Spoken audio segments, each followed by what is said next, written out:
Chandrababu cabinet అంటేనే పనితీరుకు కొలతలు వేసుకునే విషయం తెలిసిందే. ఏం చేసినా దానికి ఒక ప్రతిపాదిక ఉంటుంది. ఏదో వచ్చాం ఏదో వెళ్ళామంటే కుదరదు. వాస్తవానికి వైసీపీ హయాంలో ఇలానే జరిగింది.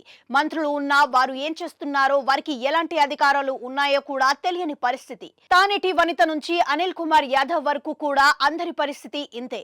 ఇక చంద్రబాబు విషయానికి వస్తే మాత్రం ఈ తరహా పరిస్థితి ఉండదు. వారు ఏం చేస్తున్నారన్న మానిటరింగ్ సీఎం చంద్రబాబు స్థాయిలోనే చూసుకుంటారు.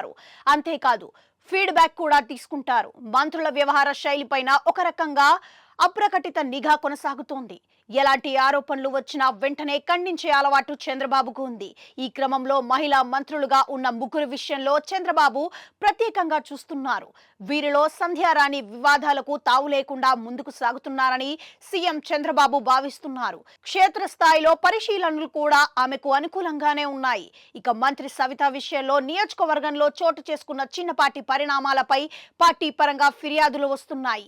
ఆమె కలివిడిగా ఉండడం లేదని, నియోజకవర్గానికి వచ్చిన తమకు సమాచారం ఇవ్వడం లేదని సీనియర్లు చెబుతున్నారు. అదే విధంగా మంత్రి అనిత విషయంలోనూ ఇదే తరహా ఫిర్యాదులు ఉన్నా సవితపై వస్తున్న స్థాయిలో అయితే ఫిర్యాదులు రావడం లేదు. కానీ పనితీరు విషయంలో ఎదురుదాడి మాత్రమే చేస్తున్నట్లుగా కొంత చర్చ సాగుతోంది. ఏదేమైనా మహిళా మంత్రుల విషయంలో సీఎం చంద్రబాబు ఇప్పటికే ఒక నిర్ణయానికి వచ్చారని సమాచారం వినిపిస్తోంది.